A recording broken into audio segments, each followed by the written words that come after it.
one. There you go. What's up, everybody? It's Wes, Hank, and Andy, and welcome to Fandom Power. It's another Sunday night. This one, I'm not really sure how to get this one started. Well, it's not a deep dive review. No, it's not. It's more in the vein of what we did with Maul Shadowlord. I was thinking along the lines of one of the first things we did was we recapped the first season of The Mandalorian because we launched the podcast after the show had started. And it was one of the first things that we had ever done. Yeah. We were still audio only at that point. How interesting that our first movie review is The Mandalorian and Grogu. And that's what? 4 or 5 years later? We're in the 5th year. 5 years? 5 years yeah. later. Okay. All right. It is, we've all had a chance to see it. So I just want to preface for anybody who's watching tonight, if you have not seen the movie yet, we're not going to hold back. Whatever happens, happens. So if you want to see The Mandalorian and Grogu unspoiled, turn this off, come back after you've seen the movie, or if you have no intention of seeing it because you think it's not worth your time, then you can live it vicariously through us tonight. As I will be living the parts that I slept through with you guys. Wow. Let's just recap here. The film follows bounty hunter Din Djarin and his adopted son, Grogu, who are hired by the New Republic, Colonel Ward, to track down a mysterious Imperial splinter cell led by the elusive Commander Coin. Because Coin's true identity is hidden, he's forced to negotiate with the Hutt twins. The Hutt twins are back.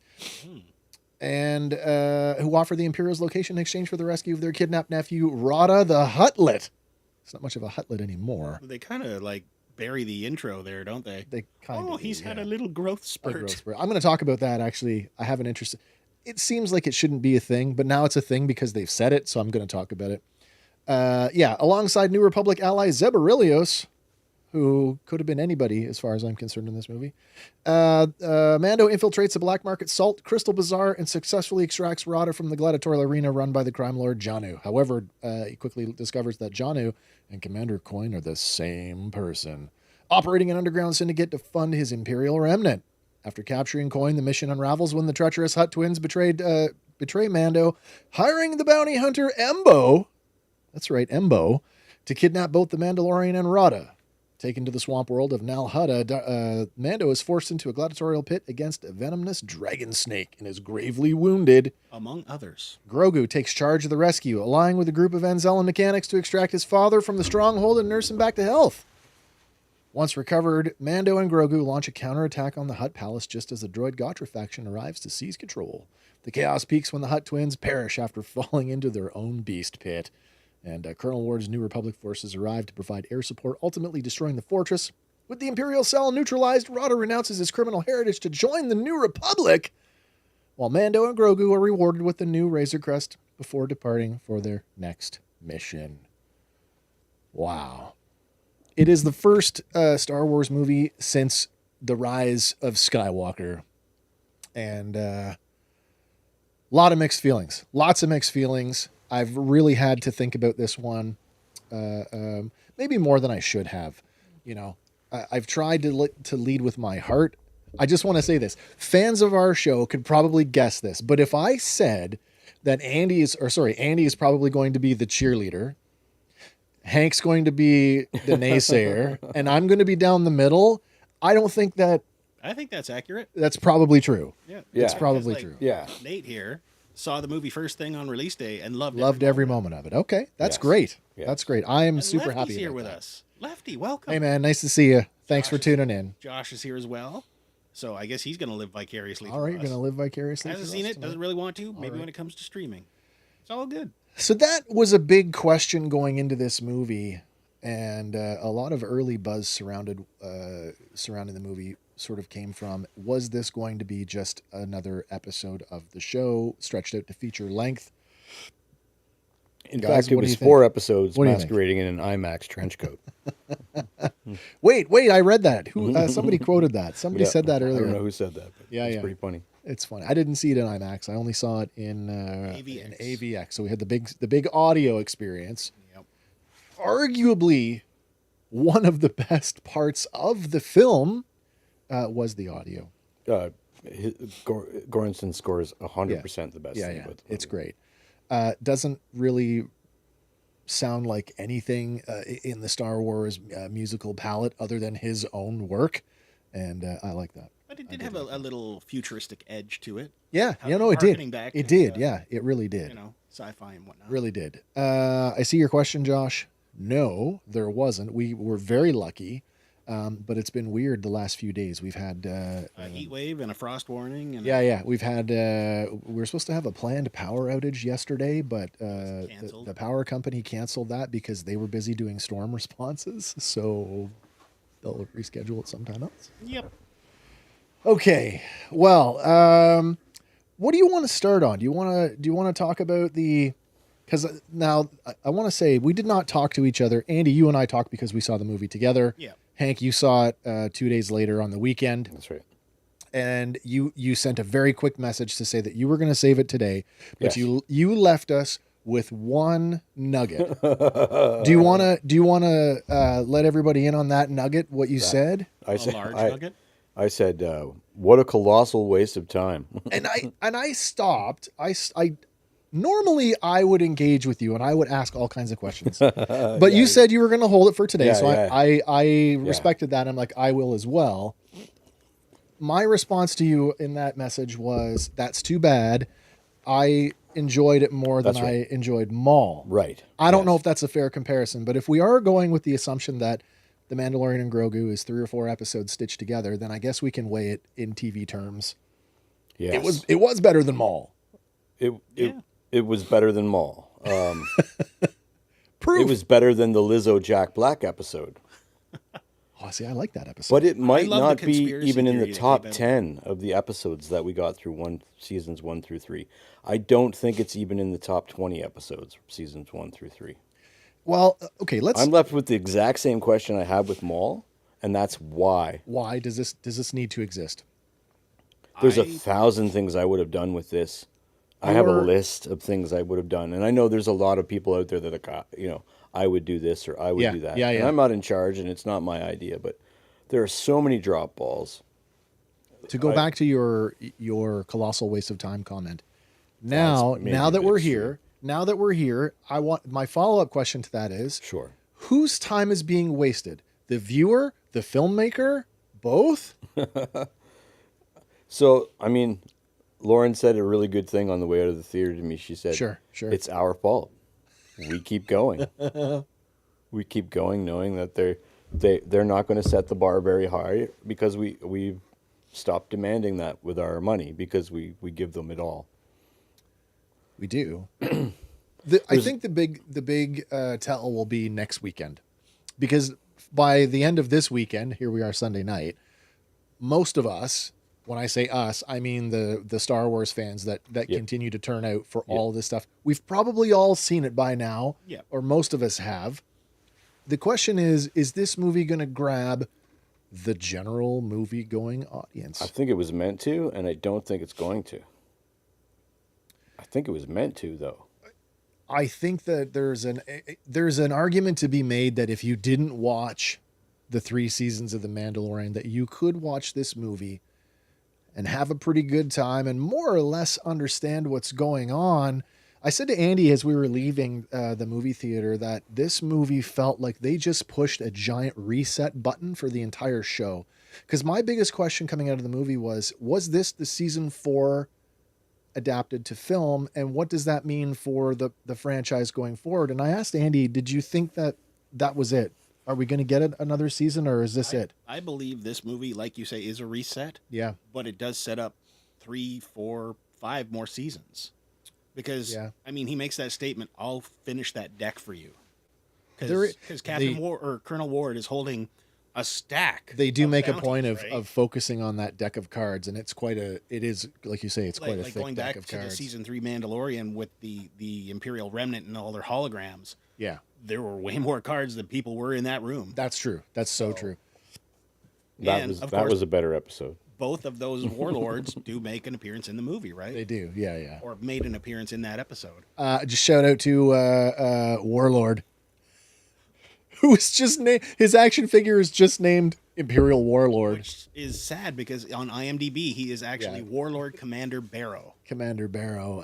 Congratulations on getting an unnamed action figure. Nice. I mean, he's gone in the first 15 minutes.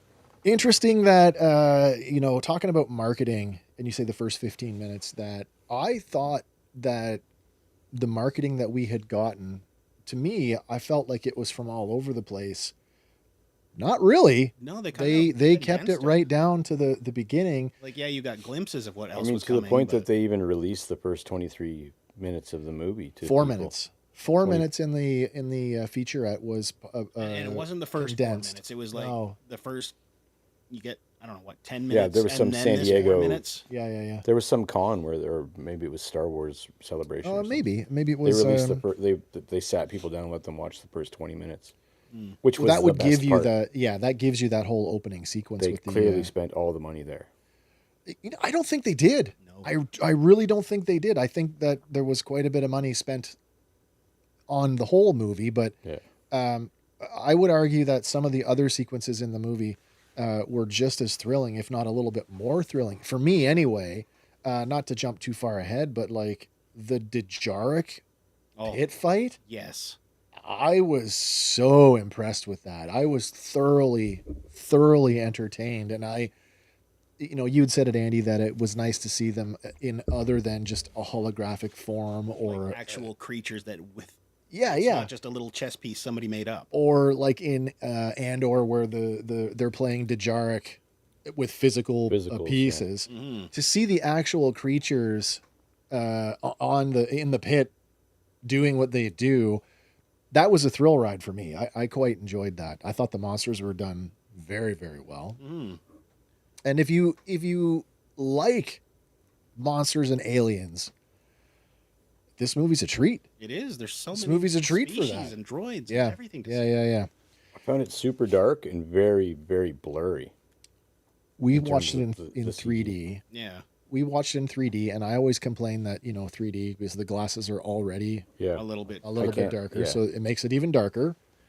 I didn't have a problem watching the movie in 3D, but I will say this: I did the lift test, which I do every 3D movie. I did the lift test 3 or 4 times throughout the movie, and to my estimation, the movie did not benefit from 3D. So I don't feel you missed a whole lot there. But Andy, you had a different experience. I know. I didn't, especially in that opening scene where you're going in on the Warlord. You got troopers here, and there's definite layers of depth. Yeah. I thought it was good. The most 3D effect I got was in the end credits on the starfield with the credits rolling in front of the starfield. That was the most depth that I was able to perceive in the movie, which I don't think they meant to do that. Yeah, but that's the easiest one to do, right? Left-Handed Jedi says, if I was 12 again, I'd love this movie, and that to me makes it not a waste of time for a new generation. And a follow-up there, which I put up out of order. I went in with the bar extremely low, figured I'd be leaving hating most of it, but I found myself enjoying it to start to finish. I found it was an entertaining Mando movie. People have asked me, people in my circle of friends have wanted to know what I thought about the movie. And without spoiling it for them, I've said that... Going back to the fact that Star Wars is for kids? I definitely, Hank, and you're a big one for this. You've said it. Yeah. Star Wars is for 12-year-olds. 100%. Does it change your opinion of the movie if 12-year-old Hank is in that theater watching it? 12-year-old Hank's smarter than what they gave me for that movie. I think you guys are too. And there was no... It comes down to the same thing. A lot of the same criticisms I have about Maul, and I hope this is the new paradigm. But stakes. Like, does it have to does it I was with you on that. I was like, it didn't push the overall Mando narrative forward. It didn't do anything for all of the... I have those notes. There's no connection to Mandalorian lore whatsoever. No. There's no connection to Grogu's past whatsoever. You mean past in like Jedi Temple past? Or any or the 50-year, maybe they have to track down somebody, there's so many dangling participles from the show that they didn't lean into. Why pay Sigourney Weaver tons of money to be a carved wooden block for 30 seconds twice. Yeah. When you could have had Hera. Doesn't Hera make much more sense in that role? I don't understand Sigourney Weaver at all. I mean, the addition of Sigourney Weaver was not a bad thing. It certainly wasn't bad. She's always good. I think it's good to pad out the New Republic. I think so as well. The question is, I feel like she emailed her fucking lines in, though. Going back to, will there be another season? My prediction is, if there is another season of the show and we do pick up at the Adelphi base, we will not see her again. No. I don't think she's coming back for the TV show. You can't afford that. Go through. They spent all the money on her. They could have, I mean, Mando has way more history with our boy, Paul Sung Lee, with Carson Teva. Carson Teva could have facilitated that role, and it would have been just as effective. Why is Dave Filoni in it more than Carson Teva? I don't even understand. They've got like 2 scenes each. That's okay. And I think... And speaking of that one... the only moment in the film that I thought was off-putting was Dave Filoni's gratuitous cameos. For starters, ditch the hat. Not spending 15 minutes putting ferns on Mando's feet? That wasn't the worst part of the movie for you? After sliding him into the mud hut repeatedly. Oh, that was so cute. If I didn't know that it was Dave, I probably wouldn't have noticed at all. That is a fair point. If you didn't see those episodes of the show, we did get all of our director cameos. We did. For the Adelphi Squadron. Yeah. They were all there. So I actually appreciated that. Fumuumo in this, but not sorry, I can't remember her name. Deborah Chow. I didn't see Deborah she Chow. was there. She was there. Yeah, and then they also added oh my gosh, I just had it and it's gone. Production designer Doug Chang. Doug Chang also was a pilot. He had a line in this as well. So it was nice to see those people, the people who make the stuff in it as well. Going back to the stakes thing, because I feel like that is a fair assessment to say that there are no stakes. But like, because we're not guaranteed another season, I thought there was. Like, there's a legitimate possibility he's not going to come out of this dragon snake poison. Oh, that he could have died. Yeah, so that's true. That is true. Grogu on his own. I didn't feel that there was really any danger. Like, no. I didn't think that. And maybe this is my point. Oh, Mikey Brushett, a friend of mine. Those 12-year-olds become 50-year-olds. They do. They really do. Nice to see you, Mike. Thank you for turning up. I don't think that every movie had to have stakes. Like, no. I go back to the Solo thing. We all agree. Solo got panned, and it was undeservingly. But we knew there were no stakes in that either. Yeah, because we already know where Han Solo and Chewie end up in like a few years, right? And so I go back to, does every story have to have Skywalker saga level stakes? Does it have to? I mean, we're not trying to save the galaxy here. We're just trying to protect Imagine it at this that point. Those 2 episodes were made into a movie, and like we cried for Luke Skywalker. Why couldn't you have saved? Yeah. If you're gonna, I don't know what I'm trying to get at exactly, but if you're gonna wait 7 years to put out a movie, I'm not sure why this was the movie you waited 7 years to put out. But again, like, are we in Avengers mode here, where this is just one? This is Iron Man leading up to the but final it didn't lean into Thrawn. any of the bigger picture, though. It was barely part of the. I was thinking about this today, and it's a stretch. It's a stretch, but I'll say this. I want to talk about Rada the Hutt.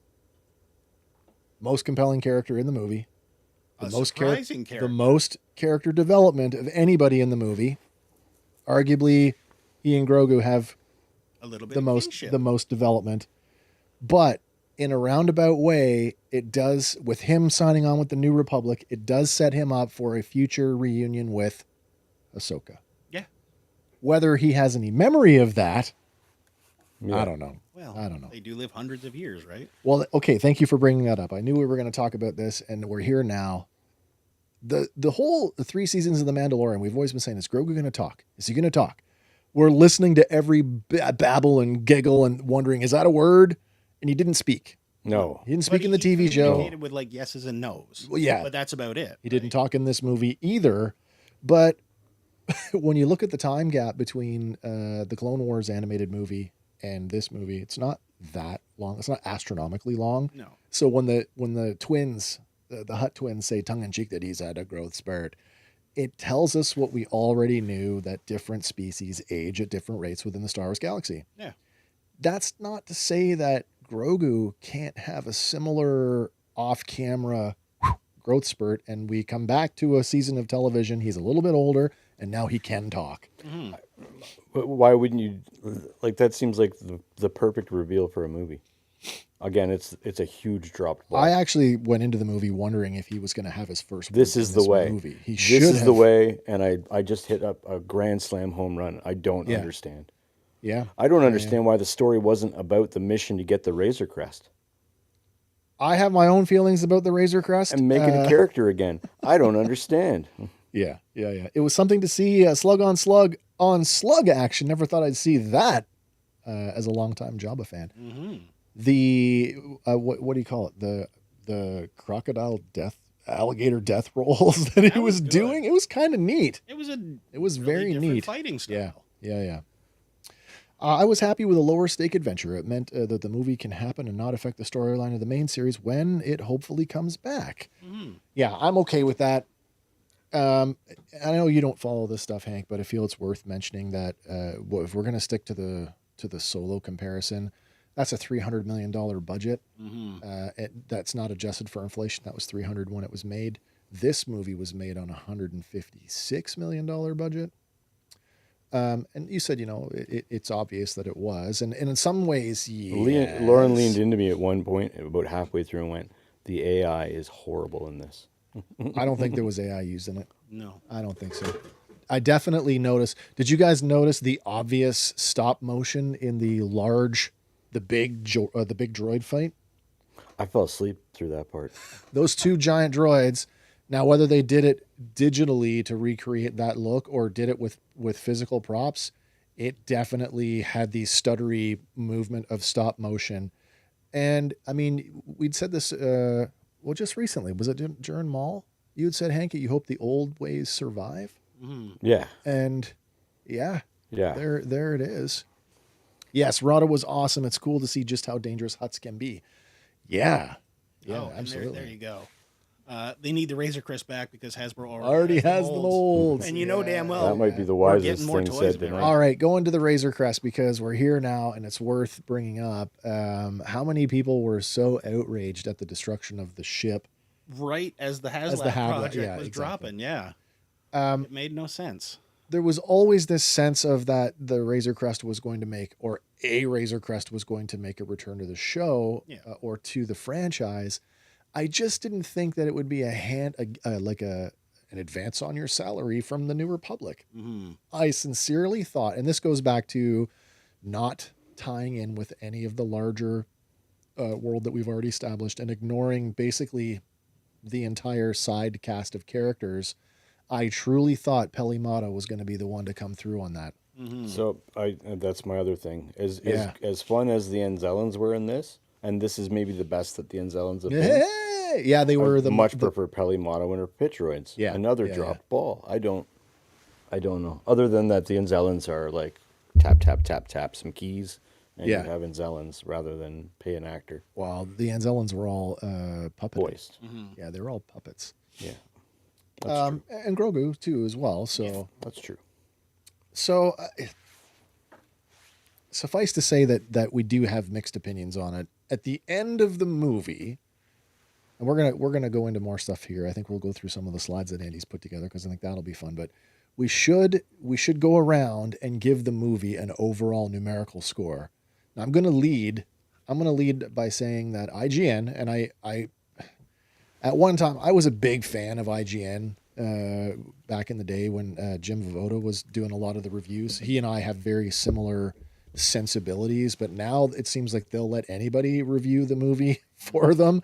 And the guy that reviewed this movie gave it a 5 out of 10 and said that it was the most boring Star Wars movie ever. I wholeheartedly disagree with that. I feel that this is my own take on it. It was entertaining. The low stakes were fine. The Rada was a great character who was developed way more than I never thought we'd see him again, to be honest. Yeah, I thought he was like a one and done pit fight. Like for me, the movie is at least a 7. It's a solid 7 out of 10. It's a great popcorn flick. but are people going to go and see it? I don't know. And in this climate, the economy is working against it. Well, any movie gas prices, food prices, everything is like weighing into it. It's like, yeah, I want to go see it. Two wars and two major wars being fought right now in the world that the world is watching, and countless other conflicts in the world that we're not paying attention to. Yeah, it is affecting the global economy. And unfortunately, entertainment can fall to the wayside. Yeah. But I am comfortable giving The Mandalorian and Grogu a 7 out of 10, just on the fun factor alone. Andy, where are you at with it? I am right there with you. 7 out of 10. It is a fun ride. I felt entertained by the end of it. Sure. Love the visuals, love the music. I came out having watched a great movie. Right. I didn't expect the Empire. Like, I didn't expect Empire Strikes Back or anything. We're not out to, like, destroy the Death Star, but we are out to have an adventure. And that's what we got. Right. What, if any, what Star Wars movies have scored lower than a 7 for you? That's a good question. Movies. Theatrically released movies, not including made-for-TV stuff. Okay. Last Jedi. Yeah, Last Jedi would score lower for me. Yeah. You thought this was better than The Last Jedi? Yep. Very much so. Yep. Different. It's different. I mean, it's apples and oranges. I mean, yes, it's Star Wars, but we didn't have any lightsabers in this Star Wars. Not even a hint. No. Not even a darksaber. No. Yeah, I do rate this one, and maybe it's not a fair comparison, but yeah, I would rate The Mandalorian and Grogu higher than I would rate The Last Jedi. If and I go back to, and I said this when people ask me about the Last Jedi, and I know it's contentious, but if I have to convince myself, if I have to contrive in my mind why things can work the way they've been presented to me based on my own understanding of how the Star Wars universe works, right? Yeah. That's a problem. Mm-hmm. That's a problem. I shouldn't have to convince myself that it's okay, and I didn't get that in this movie. And everything they presented to me felt normal. It felt natural. Yeah, it felt like I was watching more Mandalorian. The only not the only thing. One of the weaker elements. I guess before we keep going, we should get to your numerical score, Hank. What do you think? Ask me again at the end of the show. Okay, all right. It's pretty low. I don't know the name of the character. The swamp guy. Oh. Swamp guy that we stole the fish from. Yes. Is that Martin Scorsese? No, Martin Scorsese was the street meat guy. The monkey. Yeah. The Jon Favreau monkey dude. That's the Rio Durant of this movie. Yeah, and his name is Durant. I got it here in the thing, but maybe they're related. Apparently they only share name. No kinship. No, okay. Why would you give them the same name then? That's just I know, that's just a drop ball. Okay. The swamp guy. Did anybody feel that there was something else intended for him? Maybe that didn't come to fruition. It's just kind of weird that someone, that caring about a stranger would be living in the swamp on Nal Hutta. I did have a similar thought that was a way to illustrate that even in the shittiest of places, there are still good people in the world. Yeah. I mean, I guess he could have occupied a somewhat Yoda type role. When we saw him in the marketing materials, and it was very brief, right? It was, Are you scared? You should be. It was presented like he was this threatening figure. Yeah. Not I'm just giving you old swamp dude. Not just a cautionary because this is a Hutt-controlled planet. Yeah. I guess I should let everybody know. I watched 0 trailers for this going in. Really? Nothing. Okay. The only thing I saw was the Super Bowl spot, which you told me was definitely the Tauntaun. Just for the Super Bowl. Well, we can put that one to rest. Yeah, that was not pretty in good the movie. in retrospect compared to some of it. Probably made with the same stop motion they used for the droids. See how Grogu's asleep on my shirt? No, he's not asleep. He's meditating, man. He's meditating. And that's one thing I did He's meditating about why didn't they make a better script for this movie? I thought he's meditating because he's carrying forward what training he got from Luke. I agree with you on that, Andy. Because Luke said, just let him forget about it and it'll fade. But he's not forgetting about it. He's actively using. There's that. He did spend, a year with Luke? Time jump? Yeah, time jump about a year. So it's good to see that he's not just sort of like, oh, I'm just going to be a Mandalorian and forget all that stuff. He's going to be a both. The nursing him back to health aspect did give us sort of an indication of Grogu's development. And even though he didn't talk, we can still say that he did go through some development where, I mean, yes, we saw him independently go to his... It was like Rambo in Rambo 2 when he puts the headband on and he's putting his little armor piece on, and then the paint gun. And maybe he more took a pottery class. Gizmo in Gremlins 2. Yeah, kind of like that as well. I mean, same vibe, right? Well, and that was clearly a take on Rambo. Yeah. So it was good to see him do that, like for him to take that initiative without being told, but even though... At the same time, he was recalling what Mando had told him, like, okay, when you put your armor on, make sure it's snug and doesn't slide, but you could still move. Exactly, which he did. So building the Yoda style, do you think that's like something that's genetic in the species? Well, so you had that sort of... He's got a genetic predisposition. He knows how to build a little shelter in this way because it really resembled Dagobah. Is it genetic or is it societal? Would he have any recollection of life before he was taken by the Order? I don't think he would be building mud huts at the Jedi Temple. No, of course not. Right? A little A and a little B, I think both kind of work. Yeah. But it was interesting that, and of course, to give him a stick that was, almost exactly the same shape as Yoda's stick in The Empire Strikes Back. His species loves sticks. Of course, we're going to keep alluding to the whole the Yoda thing, and that's okay. But that didn't work for me in the sense that we've already seen that in the show. So I guess that's okay for a newcomer to the movie. This is your first experience with Grogu. If you've never seen Grogu before, now he's the Yoda guy. Mm-hmm. Yeah, he's the Yoda guy. The Mud Hut thing doesn't bother me. I think it's interesting that he did that. Again, it shows that he's, and he didn't just build a mud hut to protect him. He did more in the movie. He did do that, but he was actively involved in the combat, in the droid fight. Not only was he involved in the fight, he was buried inside the droid, wreaking havoc. Yeah, which wire can I pull to make this thing stop? Yeah. And kind of fearless. Mm-hmm. I kind of liked it. Grogu, stop building mud huts over your classmates and pay attention. Nice one. Nate follow-up says, I liked at the start of the movie when Mando rode the walker thing down the mountain. It was cool seeing how effective the machines can be. Yeah, the ATPT thing down the mountain was a little bit like, whoa. The chicken walker. We knew that it was going to happen. We'd seen it. It was heavily shown in the marketing. Mm-hmm. And the toys, right? Yeah. I mean, isn't there a San Diego Comic-Con one coming? But it's not for the movie. It's just a trooper and a it's walker. It's a Clone Wars release. But if you buy that and you've got any of the more recent releases of Mando, you can definitely recreate that. Mm-hmm. It was cool. It was cool to see it. Actually, I got more of a thrill out of seeing the trooper get off to scan the area, and then it stands up behind him with Mando on it, and then he's vaporized. That was more thrilling for me. That was a nice trooper variant. I liked that trooper. These are our remnant troopers. We got remnant stormtroopers. Yeah. And we've got our remnant snow troopers. Kind of look like they're digging on a little bit of the Moff Gideon commando like faceplate, which I thought was kind of interesting. The remnant trooper thing though, the marketing machine that is Lucasfilm, to me, that's just that's a license to sell toys, because they could have just been regular snowtroopers and regular, whatever they're supposed to be, and it would still be just as effective. But still, I did enjoy seeing those, newer, modified designs. Yeah, they're making the best out of what they have left, right?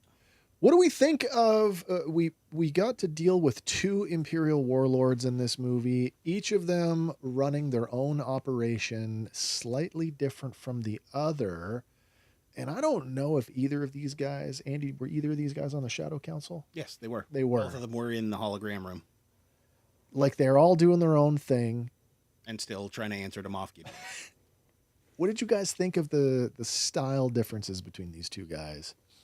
It was blatant corruption on Barrow's part. He's running a protection racket. Yeah, I'm protecting you guys. He's like, "Oh, sir, the pirates, they're terrible." Yeah. It's like, so you're saying my protection's not enough? Pew! And he blows him away. And now for the bad news: your tributes are all going up. It's like, oh yeah.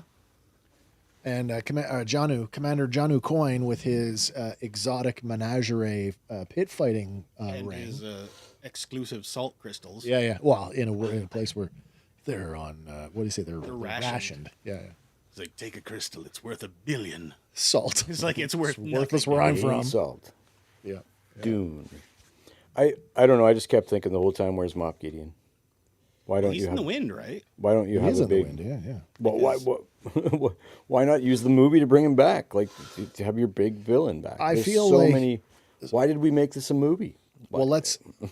I don't understand. Let's not forget. It's a TV show. Let's not forget that the Filoni Mandoverse crossover movie is still on the books. Yeah. And why did this not even steer us towards that at all? I don't understand that either. If that's the thing. Again, I don't think it's the beginning phases of it, right? I don't think it didn't steer us towards that. We're starting on the low end of that deck. Absolutely. And at the top end of that deck is like Grand Admiral Thrawn. Yeah. I still think that the Rada connection is probably going to be the biggest connective tissue going forward to any potential future Mandalorian seasons. Mm-hmm. But there's just so much. It's true. You can't talk about this without remembering that there's so much that got like waylaid. You know, a Boba Fett is all but abandoned, which means so is Cobb Vanth. Yeah. Right. So I mean, you've got those sort of, I guess, loose ends that those are all threads that they can pick up in future seasons, though. This really felt like the definitive end for these characters. I didn't see it like. I didn't see it moving the characters forward in any way. Like there's no growth at all. Well, I still think Grogu got some development. Mando, he got to push the button, but not push the stick forward, which is different than we've ever seen Lightspeed be before. That's true. It's a button in this one. Okay, here, drop ball. I'm not a Hollywood writer. I don't know. Mando gets in. Grogu sits beside him. They both look at the knob that's on the stick. Mando undoes the knob, and Grogu screws on the old knob. The old one. Yeah, that would have been a drop ball. Literally a ball. Yeah. Stop. And when that would have had heart, there was no. I felt nothing in this movie. There was no like nothing to care about. There was no heart. There was no feeling in this movie. It was like it felt like Deadeye stuff. There was tons of episodes that had heart. There was episodes that made me cry. Yeah. And this thing felt so flat. Like, why did we make a Dukes of Hazzard movie?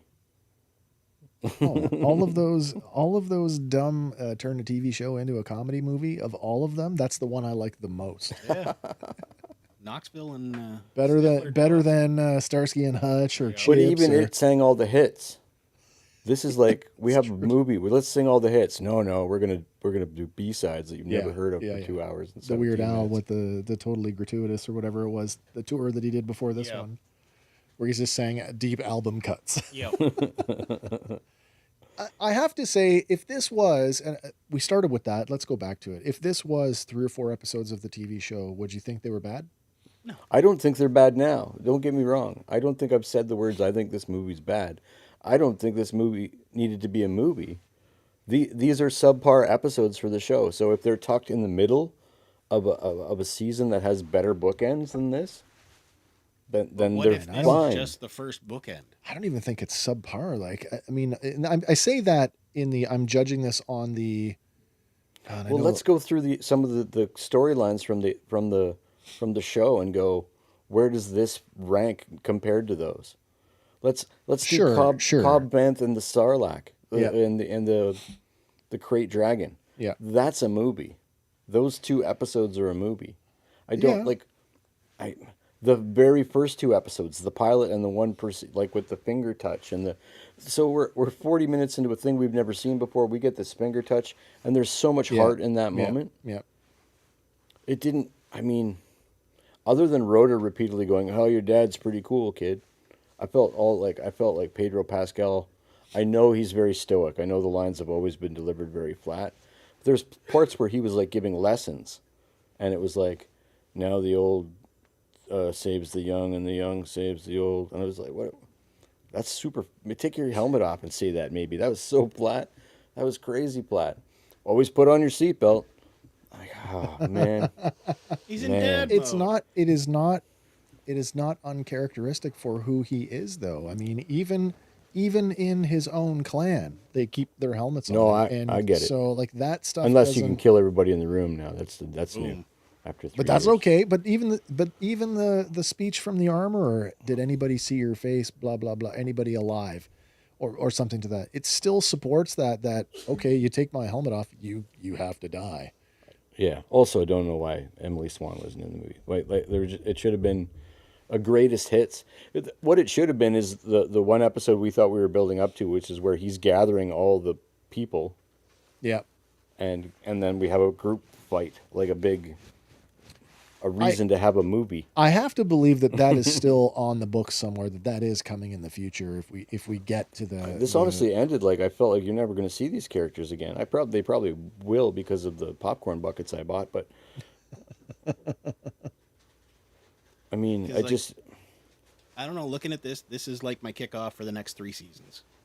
Yeah, I mean, are we? They're not going back to TV. Are we? They're not going to go back to TV. I kind of hope they do. I really hope I would prefer this was a TV show, but we're not going back to TV, boys. They've started spending billions at theaters again. COVID's over.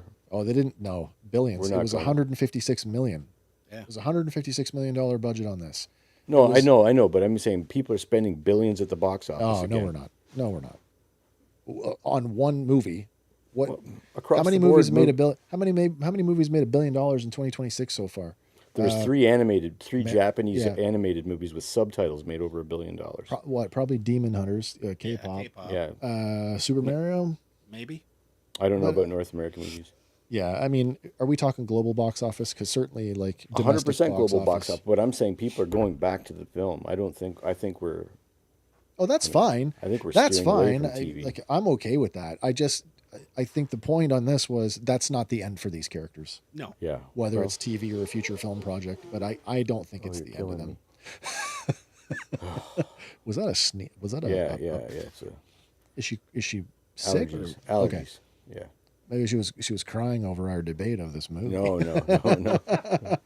She liked it less than I did. Oh, that's too bad. Yeah. All right, let's take a look at these slides that Andy so graciously put together for us and see if we can pull some more out of this, because I was not up to it this time. That's all good.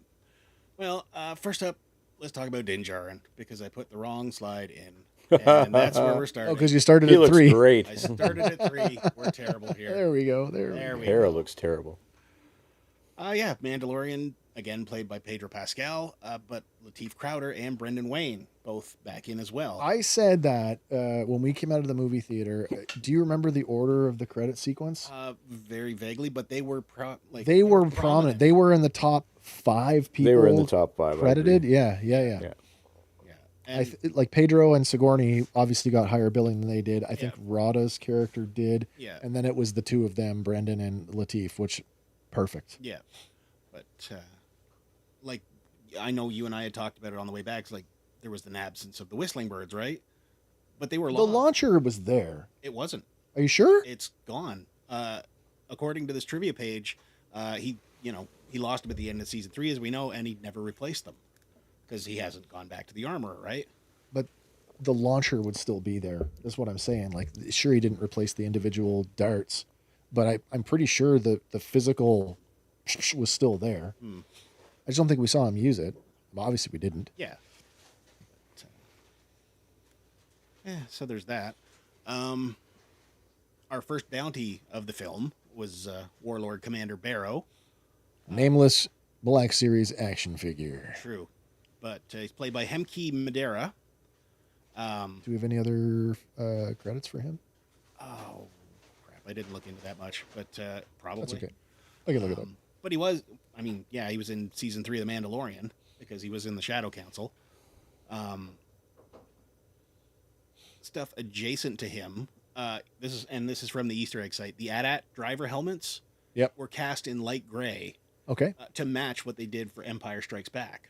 Oh, that's very nice. Yeah. So it just like a little, nod back to it.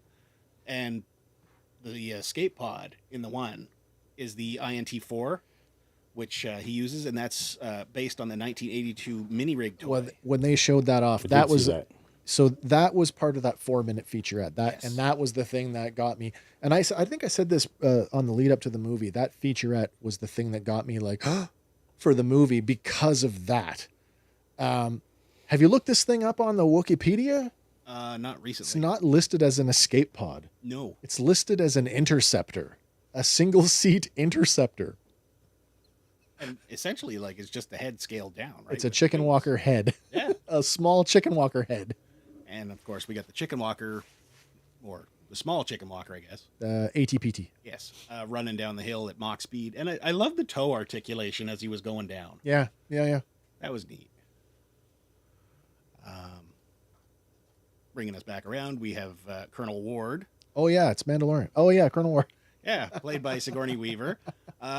Character specifically created for the movie. Never to be seen again. Probably not. Hey, while we're talking about the New Republic... It's the Holdo maneuver. While we're talking about the New Republic, they did it. They've gone full Porkins. No pilot in this movie had a chin strap on their helmet, which is bizarre because Carson Teva and Trapper Wolf both had chin straps on their helmets in the show. Why have we? If I was at a convention, that's a question that I would ask. What was the decision to do away with chin straps? Which actor, looking at you, Sigourney Weaver, said it's uncomfortable, I don't like it. Yeah. And so they just took it away for everybody. The more wishful thinking one. Maybe they watch Back in Black. Could you imagine? They said, well, as Porkins said. Chin straps are for sissies. I can see security dragging Wes away while he's screaming, no John Waynes. No John Waynes. You wear a chin strap. If you don't wear a chin strap, you're going to die. So we'll just remove them all together. That way nobody can be taken out by absence of chin strap. Anyway. You know what grinds my gears? But our other returning rebel, Zeb, voiced by Steve Blum. I have to say, from Star Wars Rebels. I'm a little disappointed with his role in the movie. Even with the extended fighting scene on. Yep. No, it wasn't enough for me. It wasn't enough for me because I don't want to make it about Rebels, but Rebels is such a near and dear piece to my heart that he has such a big emotional arc that the conclusion of the show, I need to know what it was that brought him what brought him back. Yeah. What brought him back? Yeah, that's what I mean. That's one of the problems I had too, is if you're going to have Zeb, and Zeb was very good, maybe my favorite part of the show, but just not enough. Yep. Oh, in Rebels. No, part of this movie. I thought he was probably the best thing about the movie. Oh, wow. Especially his fight. It's the only part that made me go, yes, and like have a fist bump, actually, when he pulled out his electro staff gun. I did like the live action interpretation of his, I don't even know what you call that, his Lasat I can't remember what it is, but it's a spear but yes, give me more, and then if you're gonna put him in this role, yep. You can at least give me a Callus cameo to cheer over. I know. If you're going to show me a toy from 1983, then you could definitely show me Callus for 5 seconds. Not to take anything away from Steve Blum, who did a fantastic job voicing the character. Toned him down a little bit so he's less and a little bit more. He's a little bit older, a little bit wiser. Yeah, of course. He's a little less boisterous. But honestly, like... I don't remember him having human teeth. I thought he had sharp teeth. I thought he had canines, sharp canines. Yeah. I think any New Republic pilot could have filled this role. Should have been Carson Teva should have been the pilot. Like, they already had a relationship. Yeah, if you're going to replace him with anybody, definitely Teva. Yeah. But so I don't know why Hera wasn't the Sigourney Weaver character, and then you could have had the briefest R5D4 bumping into a chopper moment. Things like that would have given it so much more heart. Speaking of R5D4, there was a lot of droids. We go back to Navarro. No sign of him at the homestead. No. But we make a point of showing us that the N1 is still sitting there. Yeah. Yeah, and not even a nod to Grief Karga, not even like a memorial, not You're even wrong. I am wrong? You are wrong. Okay. There is one. It is hidden, and if you don't know Orabesh, you're going to miss it. Hide it? Wow. True. Did you translate it?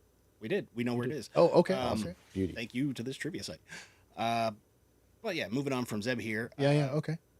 Of course, after he gets back from killing the first warlord, he goes and sent off to beat the twins. Sure. On Nal Hutta. Not Nar Shaddaa. No. Nal Hutta. My other favorite part. That's the visuals probably for Nal Hutta were amazing. They were really good. Mm-hmm. I always thought of like Nar Shaddaa as being sort of the seat of their criminal empire, but I guess Nal Hutta is maybe a little bit easier to the general movie-going folks. And it connects to Hutt, right? That's what I mean. Easier, Hutta, Hutt. Oh, I get it. Yeah. That's where they come from. And again, they first appeared in Book of Boba Fett, returning here. Yeah. But Nal Hutta's first canonical appearance was back in Season 3 of the Clone Wars in The Hunt for Zero. Yep. And they based it on that, going forward to the live action. I don't remember a lot about that arc, but I do remember watching the movie thinking that it was interesting that they tried to incorporate, and you can see it here in the imagery, that they've tried to incorporate some of the visuals of the palace on Tatooine. Yeah. But it's like made of like swampy mushrooms. Yeah. It's like is that what we're saying? Fungus, mushrooms? Fungus, that's the impression I got. Yeah. It's like a moss or something dripping. Yeah.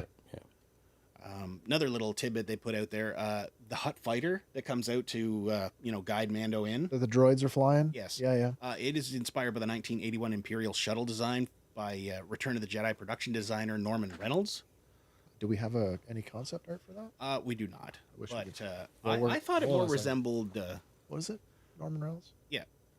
Norman Reynolds Imperial shuttle I thought it was super blurry, that stuff, until the last scene when they appeared at the very end when they were all launching. Then I got a good look at the ship, but I found them moving too quickly to kind of... I thought they kind of resembled the cloud cars from Empire. They totally, yes. Yeah, I got that vibe, especially when, looking through the cockpit view of I can't really find a lot of early concept stuff for the Lambda, but I've got a line drawing. I just don't know. I can't see the artist's name on it. It's pretty much a Lambda, but it's smaller.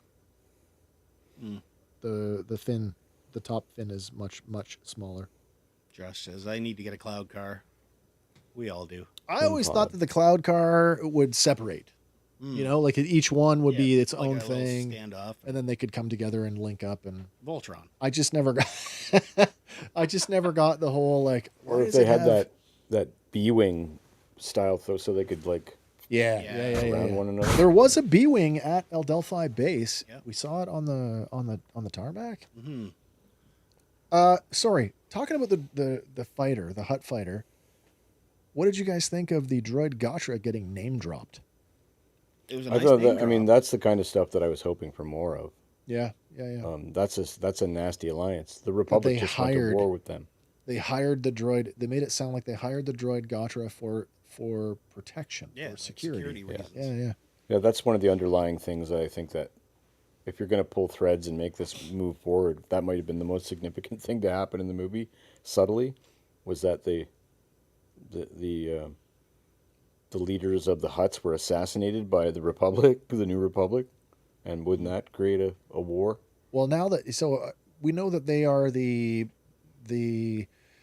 taken over Jabba's criminal acting head of the empire. Yeah. Jabba's criminal enterprises. Does that mean that Jabba was the supreme Hutt of the entire galaxy? I got that impression. So. I mean, there was a Hutt council in the Clone Wars, but I got the impression that Jabba had top shit. I guess so. Slug. Yeah. Now that I'm saying it out loud, and I'm thinking back to Star Wars Outlaws. Every time you go and do something for the Hutts, you eventually do get an audience with Jabba.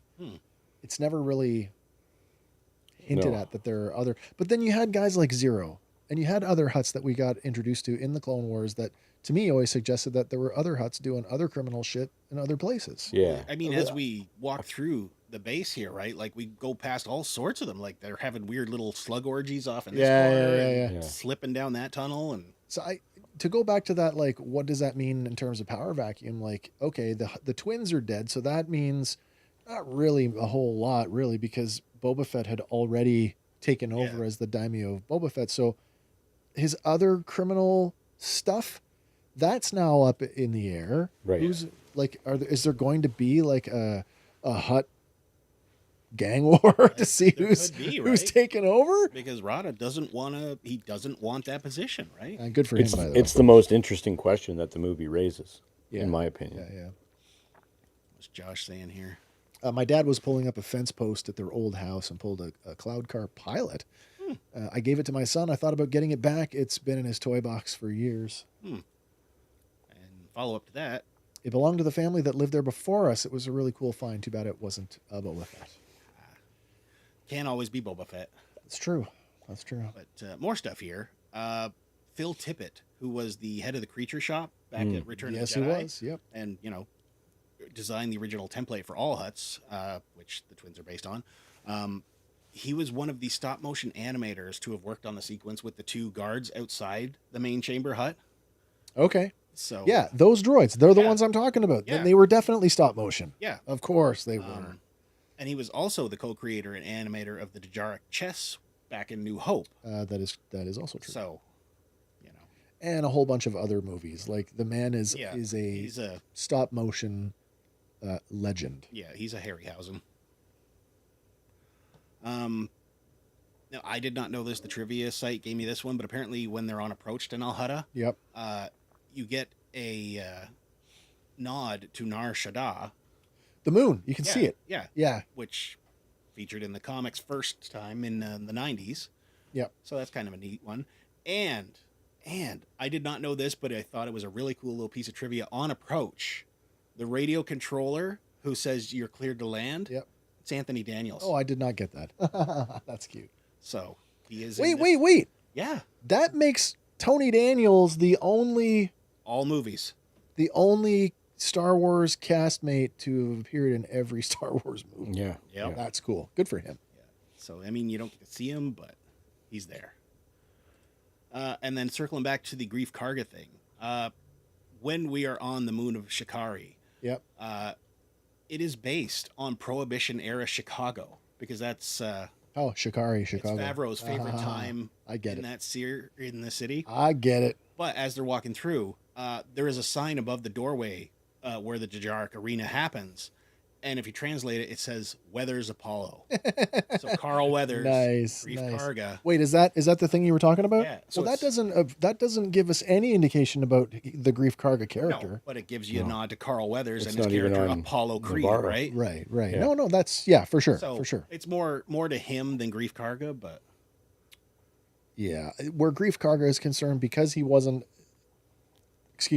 because his death wasn't addressed in the movie, I'm going with the movie just takes the position that he's still alive. Yeah, he's on Navarro somewhere doing Navarro stuff. Yep.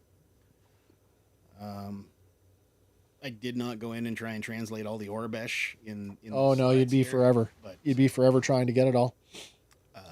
Another couple neat things. Hugo Durant is the name. Hugo Durant, our Ardenian. Yeah, Ardenian. And in his little food hut, he's voiced by Martin Scorsese. That we knew. He's got a the mudhorn egg. Oh, was that? He's got a mudhorn egg. Okay. That's what he's ladling onto the grill. Yeah. That's cool. So, he does cook up that flat meat sandwich, but real life chef Roy Choi created that sandwich for the movie. That's cool. I mean, look at that. How can you tell that's not Martin Scorsese? Yeah. But it's very dark. Well, they've intentionally darkened this one shot just to highlight the egg. Yeah. Right? Yeah.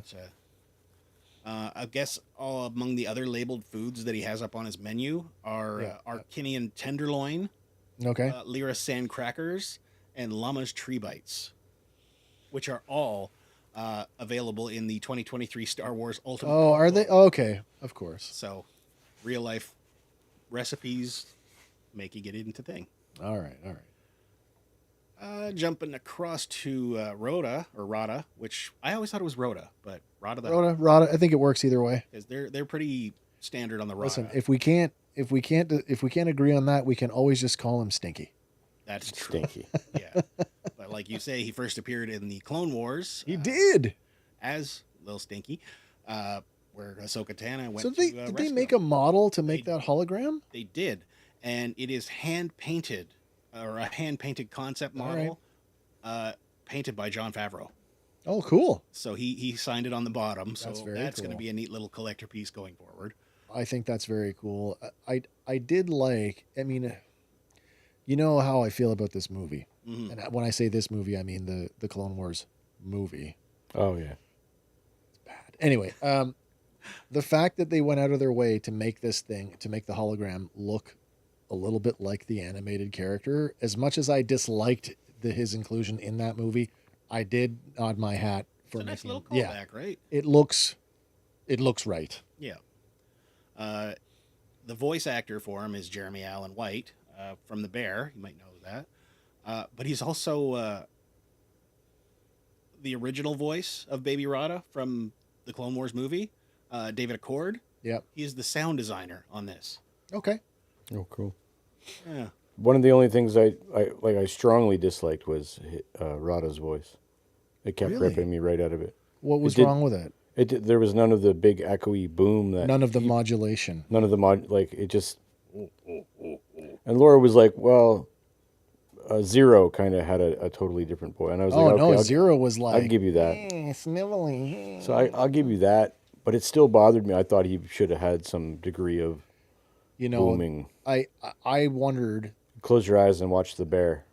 I mean, in live action now, we're talking. This is what the fourth Hutt that we've ever heard speak. The fourth named one, yeah. It's the fourth Hutt that we've ever heard speak. So my question is, what determines who gets electronic voice modulation and who doesn't? Mm-hmm. Yeah.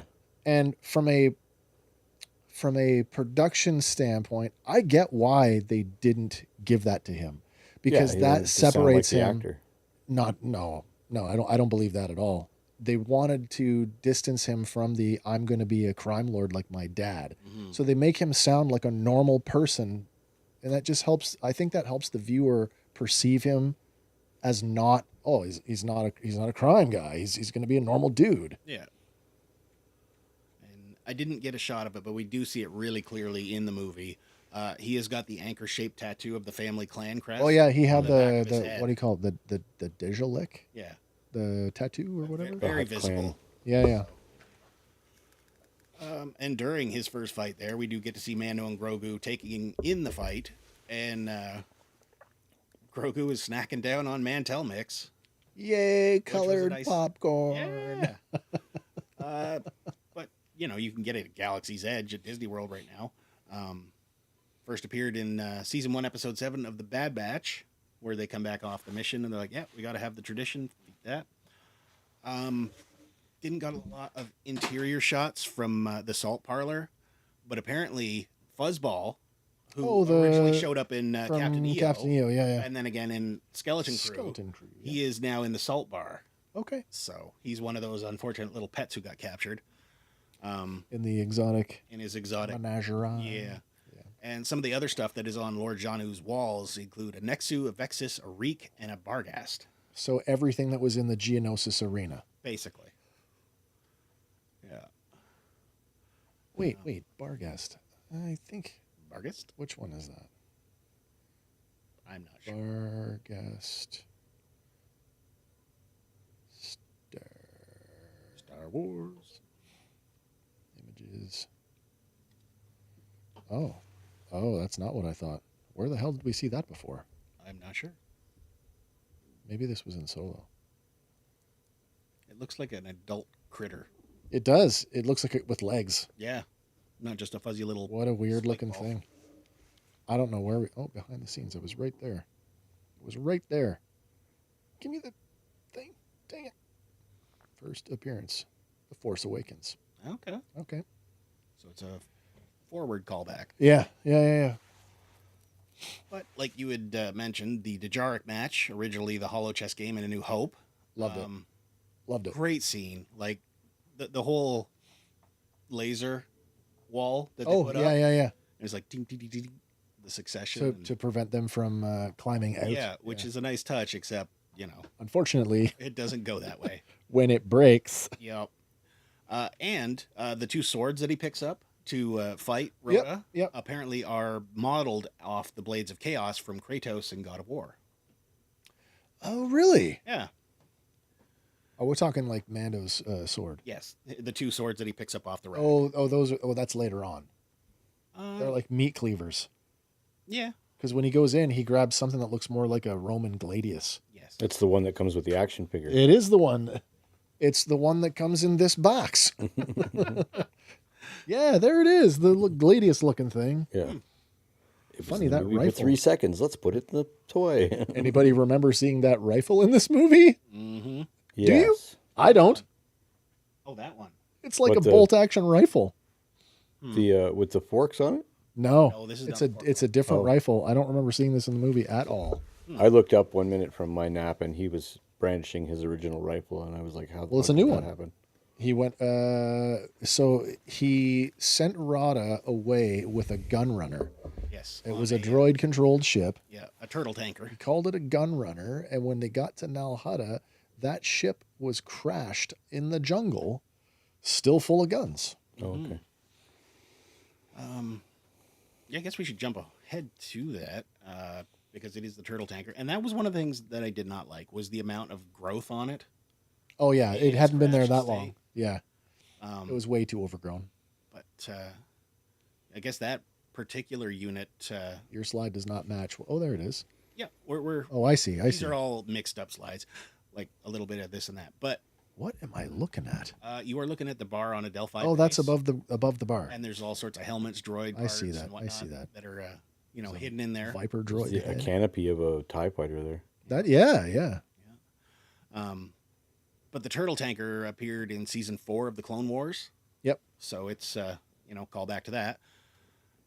And like you said, as he walks through there, we do get to see the table, and Dave Filoni's there, Doug Chiang, Michelle Thiem, Deborah Chow, Lee Isaac Chung, and Rick Famuyiwa. That's it. And there's a guy named Chief Evo, who is the ground crew tech that takes Sigourney Weaver's helmet. Yep. He is played by Industrial Light and Magic's Landis Fields. I wouldn't know who that is. So they're pulling from like the crew to play in the movie. Yeah. So I wouldn't know who that person is. Keep that budget down. Yeah. But we do get to see the new Razor Crest unveiled at that point, right? Interesting point. Anybody watch Tested, Adam Savage's YouTube channel? Not recently. I caught a short, a YouTube short. Okay. Where he was taking a tour of wherever they were filming. So it's Adam Savage is getting shown around by Jon Favreau, and he's like, "Oh, it's the new Razor Crest," and he's showing them the thing. He's like, "You haven't seen this yet," and Adam's like, "Well, actually, I spent a day with one of the production designers. I don't know if it was Doug Chiang, one of the model makers, and Adam had applied a bunch of the aluminum foil to the model, and Jon Favreau's like, "Oh shit, we're gonna need to get you a credit." He doesn't swear in it, but he could have. Anyway, he does mention about, "Oh man, I got to get you a credit."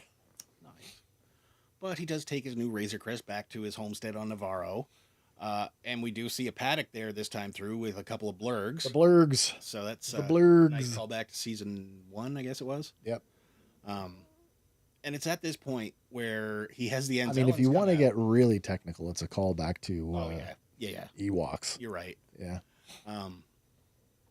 But he calls out the Enzellans to help him like rip apart and remod the ship because it's they say that it was from a ship collector who had it restored to stock. Yeah.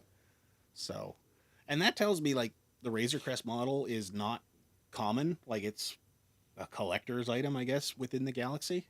They did say it was a Clone War era ship. Yeah. But I guess there was both a 2-foot and a 4-foot physical model created for a lot of the motion controls, visual effects. Just to make it easier. Yeah.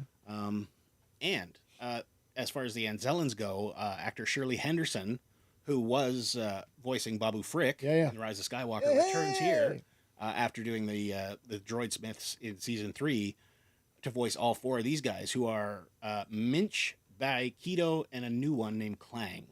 Okay. So no Babu Frick, but I mean, this is what, 20 years before him? Ish? Yeah, ish, yeah. Yeah.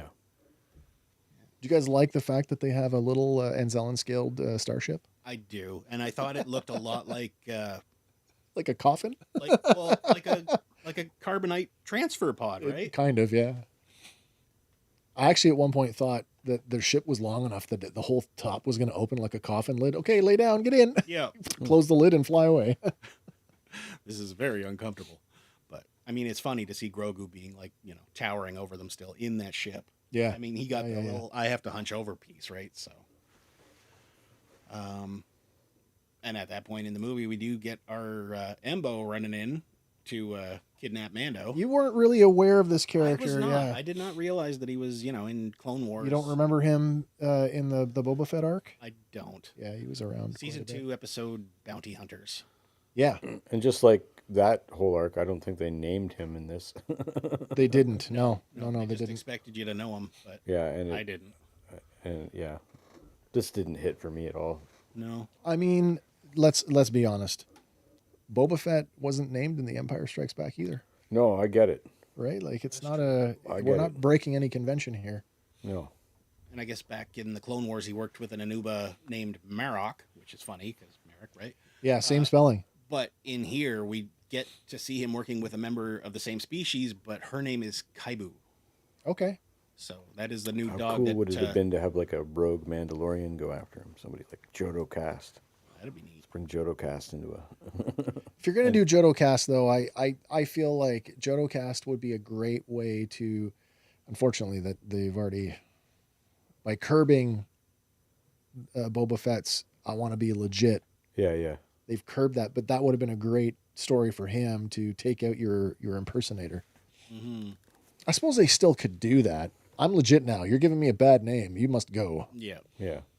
Again, another idea for a future episode. Are you paying attention? Embo sure stands cool in the moonlight, though. Yeah. Yeah. Yeah. The hat looks like a manhole cover to me. Oh. A little bit. I'd say more of a ship hatch or something. It's got that curve, right? It's the like a samurai hat. It is the samurai Yeah. thing. Like a straw hat. I was thinking Raiden. Yeah. Mortal Kombat. Zuvio.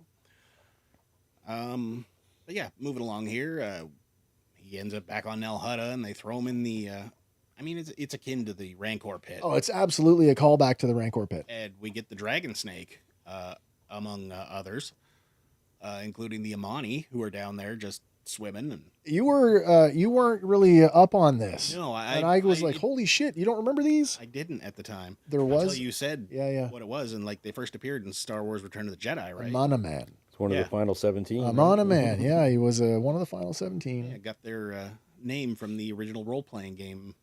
Yeah. In, Galaxy Guide number 12, Aliens, Enemies, and Allies, published in '95. West End Games. Yeah, but like it was neat to see them like just being all gnarly and vicious. Yeah, vicious is the word. Yeah, and like not just one of them, but a whole slew of them. Yeah, there was a lot, and they're just in there with this giant friggin' dragon snake. Twice, they were a problem twice. Yeah. Yeah. And, I mean, everybody was like, oh, where's the mythosaur? Well, we're not getting him yet. We get this. Because this is a nice substitute for a Rancor. We talked about that. CG wasn't very good on this. You didn't like it, eh? I didn't think the CG was very good on this. I thought it was fine. Yeah, we talked about this coming out of the movies about, how much time we, meaning the three of us, spent saying, somebody's going to ride a mythosaur, and then it didn't happen. Yeah, we get this.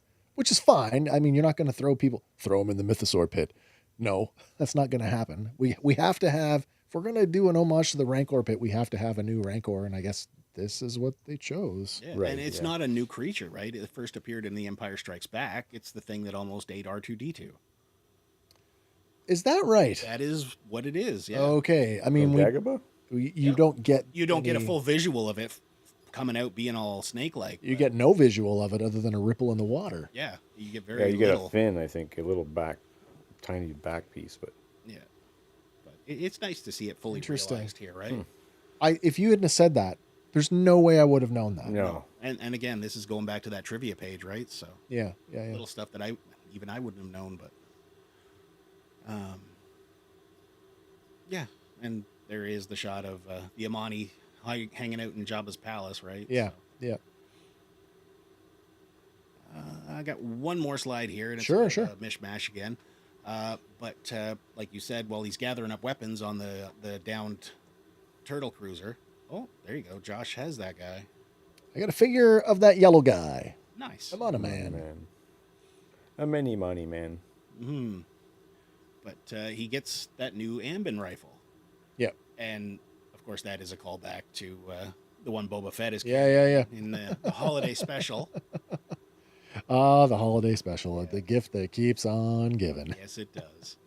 But we also get a new model of the Red Jammer Y-Wing, which was borrowed from the archives. Okay. And it was originally crafted for New Hope, and they used it as a reference for the new Y-Wings or the fully realized Y-Wings in New Hope. Yeah. But this one has never been seen on screen. So did we actually shoot the model, or did we just... it says it was used in the film, and it was borrowed from the archives. So okay. We do get that, like, Top Gun-esque... A little bit. All the ships in the... Yeah. With the sunrise or the sun... Apocalypse Now. Yeah, that's what I'm thinking, yeah. And they go to the rescue there. Thank you. Or maybe they were referencing themselves because they do it in Rogue One with the TIE fighters. Maybe. They do that as well, yeah. But yeah, that's what we got. As a ship nerd, I will say this. Ships have always been my thing when we talk Star Wars, and I love them. I had a real hard time, like, identifying stuff. Like, so, like, stuff that was new, like the droid fighter. Sorry, the Hutt ship was new to me. I don't remember. Yeah, the Enzellan ship, obviously. I don't remember seeing the turtle cruiser in Clone Wars. Doesn't mean that I didn't see it. It's just I don't remember it. Yeah. And Embo's ship, I don't remember him. I'm like, interesting. They made his ship look like his hat.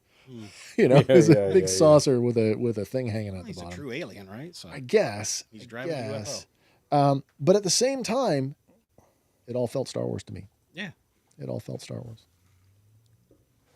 Wow, Andy, big thanks for putting that together. Thank you for scouring the internet and gathering those images so that we had something to look at tonight. That's been our review of The Mandalorian and Grogu. And Hank, you'd asked me to ask you again at the end of the show, if you had to put a numerical value on it, where does The Mandalorian and Grogu sit for you? It's a 5 out of 10. It is so middle of the road. It was a good TV show. I did not enjoy like a lot of it. Yeah. I just felt like why am I here spending hundreds of dollars actually instead of sitting on my couch watching season 4, which maybe I have to look at myself a little and go, that's a lot of it. I don't feel like this was enough to break a 7-year silence on. But in my opinion, it's the worst Star Wars movie. Wow. Of all the theatrical releases. Wow. I liked all the sequels better. Wow. Yeah. That's a big wow. Yeah. Well, if you, for those of you I think it works better as a TV show, and I'd be happy for it to return to a TV show. I don't think you... Even though you don't think it is. Okay. I don't think we're going back. But. I hope we are. I believe we are. I hope we are. I don't think I think there are too many loose threads to tie up in a movie. Not to say that they couldn't, but it would take some serious... Well, they didn't have any of the threads in this one. So no. But they managed to leave it open. They didn't have to. That's my point. Like, for me, as leaving it as a 7 out of 10, I'm okay with a low stakes, a minimal stake. I was okay with that. I was okay with, if this was TV, it would have been Adventure of the Week. Just 100%. Just what but that works that's exactly. For TV. That's what we were asking for, and now they've delivered that. But are we complaining because it was? Why didn't you do that in the TV show? You waited to do it in a movie. Like, I don't know. I just feel like there's at least 5 different story arcs, and I mean, I know they're in the past. You can't do that again. You can't strike lightning like that again. But I feel like if you were doing that 3 seasons in a movie plan, you push that Luke Skywalker training Grogu thing to the very end and make that a movie, or you make the promise of riding the Mythosaur, that arc with Bo-Katan diving into the water, and you make that a movie. You make the Cad Bane arc with the Boba Fett duel and part of it into a movie. I fail to see why this was a movie. Wow. It's pretty good. And a lot of the things that I enjoyed were like the score was good. That was very good. Nal Hutta was good. I thought, I got a list of things. I thought that the good. Nal Hutta was cool. I thought the idea that they teamed with the droid Gatra was cool. I liked some of the droid swap combos. Actually, we didn't even talk about that. No, we didn't talk about that, did we? Something was like battle droids heads on B1 head on a B2 body. I just want to say, if you were paying attention, we got our very first live action commando droid. That's true. I was very, very tickled by that. Mm-hmm. Yeah, they were all over the place with the droids. I thought that stuff was cool. It wasn't a total, like, God, I hated it. It wasn't. I mean, there's movies I've absolutely disliked, but I still fail to see why it was a film, other than it feels like just like, here, take my money, and it worked because I own a $62 puke bucket. But at the same time, right? Like you do mention, it has been 7 years, right? This is a nice, easy way to wade people back into Star Wars that haven't been paying attention. You think, I don't know. I guess maybe I just put too much on Star Wars. Maybe that's my problem. But it feels like if you're gonna wait, it's gonna be an event. Now I feel like we're gonna get mid movies. Like, I'm really worried about Starfighter now. I feel like they're just gonna give us table scraps every 3 years. I just blow my mind once every 10 years, and I'll be happy. Sure. I'm not turned around from what I said during Mall, which is, like, I really feel like we need a long, long break from Star Wars to let something cooler bubble to the surface. I don't necessarily agree with that. What I can agree with is that you just need to give us something that is, pardon the phraseology, but like something earth shattering. That's like, wow. Yes, yeah. Wow me. Give me something. And I really don't know if we can top what Andor did. And not that we should be trying to. That's not what I mean at all. But clearly, Andor is. I didn't expect that to be my benchmark either. You know what I mean? Like, that's. I actually, not to make this about Maul, because we've already talked about that, but like the fact that they went out of their way to make Maul tonally and visually look so much like Andor, and it just didn't work. No. It didn't work for Maul the way it did for Andor. I didn't appreciate it the same way that I did in that series. But yeah, did we? Sorry, and I kind of like, I'd said, well, that's our review, but you did have points. Did we cover all your points? I think so. I mean, I had the same problems as I had with Maul, which is why. Yeah. No collection of Mando lore, no connection to Grogu's past. I would have had someone ride the Mythosaur. An interesting story would have been to have the new crest, that mission that she describes. Yeah. That was the most compelling part of everything. We got it from a collector. Mm-hmm. Okay, well, where's that guy? But he was a bad guy. Like they like rated an Imperial. I don't know, 5 out of 10, just good enough. But I mean, maybe my bar is too high. I feel like there's some things that like I said earlier, that this was the big reset button, and we kind of got into it earlier talking about some of the earlier seasons about doing like the Lone Wolf and Cub thing, and them going and just having mission of the week or adventure of the week. And Andy, you said that deck of cards is pretty thick. Yeah. If we do go back to TV, that's your mission of the week format. Okay, which villain are we going to go get this week? And I think that could work. It could work. But it's got to have heart. Yeah, it does. And I think if they go back to TV, it will have that heart, because all the people that were missing from this movie, I also get that. Like, we can't just cram everybody in one movie. No. Because then we'll flip and be like, why the hell is everyone here? Have you seen a Marvel movie lately? You sure as hell can. That's true. Yeah, you can cram a lot. And you could do it well, too. But, and I'm not asking for cramming, but I'm just asking, we could go on for hours and I could say the same things over and over. I don't know why Sigourney Weaver and not Hera. It just works. How many bums is Sigourney Weaver going to put in that theater? Right? Like, who's your arguably a few, a couple, like she's us, definitely maybe, she's definitely going to get people to go. She's touring the movie, like she's in it for more than 30 seconds. That's true. Like, she's got the second name in the bill. But that's true. Yeah. Anyway, go see it, kids. Have a good time. Don't listen to old grumpy old Uncle Hank.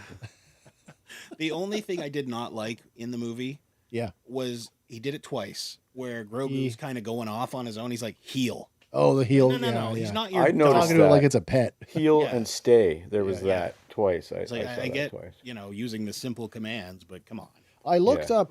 So just a final word on the movie here. Not a final word, but a final word on. Well, anyway, just what I'm talking about.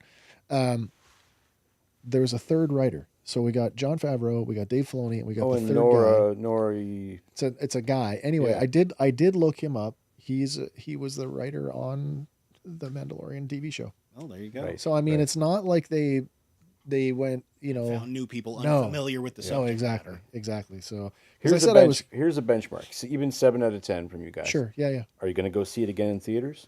I actually debated going to see it again because I think part of for me, and it was the wrong thing to do was, and it was a lot easier when we did it for TV because we were doing seasons of The Mandalorian. I'd wake up on whatever morning it was. Yeah. Monday or Tuesday or whatever day. And I would just do a watch through as a fan. Yeah. I would just watch it for the sake of watching it. But knowing that I was only going to get to see it one time before we did this, I automatically was in, okay, Wes, remember what you want to talk about. Yeah. And so I was scrutinizing the movie for things to talk about. And I feel like I did it a bit of a disservice by not just enjoying it the first time through. Just brain off, absorb. Yeah. And that's what we ran into a few times right throughout the seasons. It's like the first time you watch it, you don't like it, but after rewatching it 3 or 4 times, and you pick up all the little extras, right? Yeah. Bad Batch was a big one for me. Yeah. Because again, I do believe this is just our big stepping stone to the next phase of the Mandalorian universe. Yeah, I don't know. Because we've got Ahsoka season 2 coming next year, unfortunately. Next year. Yeah. They pushed it off by a few months, so we got to wait now. And then the Filoni movie, which I believe is the Star Wars Avengers equivalent, where everybody's going to come together. That's always. This was just an Iron Man movie. But it was already pitched that way, so that's not surprising or earth-shattering. No. Do we need more to connect it all together between now and then? I don't know. Sure. Was this just 3 or 4 episodes stitched together? Maybe. Oh, even I can concede that, sure. I think that even Jon Favreau said that he rewrote the season 4 to make it a movie. Did he? Did he say that? I don't know. The article. Yeah. Because I would definitely be interested to know if this actually came from, these were scripts for the show. Because if that is the case, then it absolutely does fit that. Yeah. But I feel like they were just trying to make a low stakes story that was just a fun adventure popcorn movie, and I was satisfied on that level. Yeah. But I would like to see it again, and I would like to see it again without any of the pressure to have to I need to review this. So yeah, I would go see it again. I would, but I probably won't, just financial reasons. So yeah. Well, price of I'm already gas right now. Yeah, shaking my head at the number of movies I have to see this summer. It's like a punishment. What if I was a kid? I'd be like, yes, but I'm almost like, oh god. On that note, the next big movie for me is He-Man? Masters of the Universe. Yeah, Lauren wants to see it really bad. Masters of the Universe. But Lauren wants to see it, so I'll be going. Early reactions are good. All the social media guys that got invited to the Hollywood premiere a lot of them have given their early reactions, and it's not as mixed as I thought it was going to be. It's mostly positive. Even the Jared Leto naysayers, some of them are like, he might actually be. It's weird to say it, but a prominent social media personality who is a longtime Masters of the Universe toy reviewer dared to say that Jared Leto as Skeletor might actually be perfect. I read another one that Take both that for him and Alice Bria's Evil Lynn are scene stealers. Yeah. And Idris Elba's Man-at-Arms apparently steal all the scenes that they're in. So that's what I'm looking forward to next, Masters of the Universe. But what's coming next here for the three of us? Oh, yeah. next Sunday there will be no show, as the three of us, along with Eric and Kim, will be recording Midlife Quest. If you haven't checked out Midlife Quest yet, please do so. It is our gaming channel, and we are about to begin the third session of our multi-part 10-module adventure, Hold Your Fire. And it's a lot of fun. Yes, it is. Anything you guys want to close out on before we say goodnight? I think I'm good. Go see it. It's a fun ride. Go see it. And if you need someone to go with you, give me a call. I'll go with you. There you go. All right, everybody. That's it for me. I hope you guys have an awesome week. I hope the weather is better where you are than where I am right now. Mm-hmm. Anyway, as always, whatever your thing is, fan on, everybody. And of course, for Fandom Power, my name is Wes. I'm Andy. I'm Hank. And we will see you on the next one. Bye for now, everybody.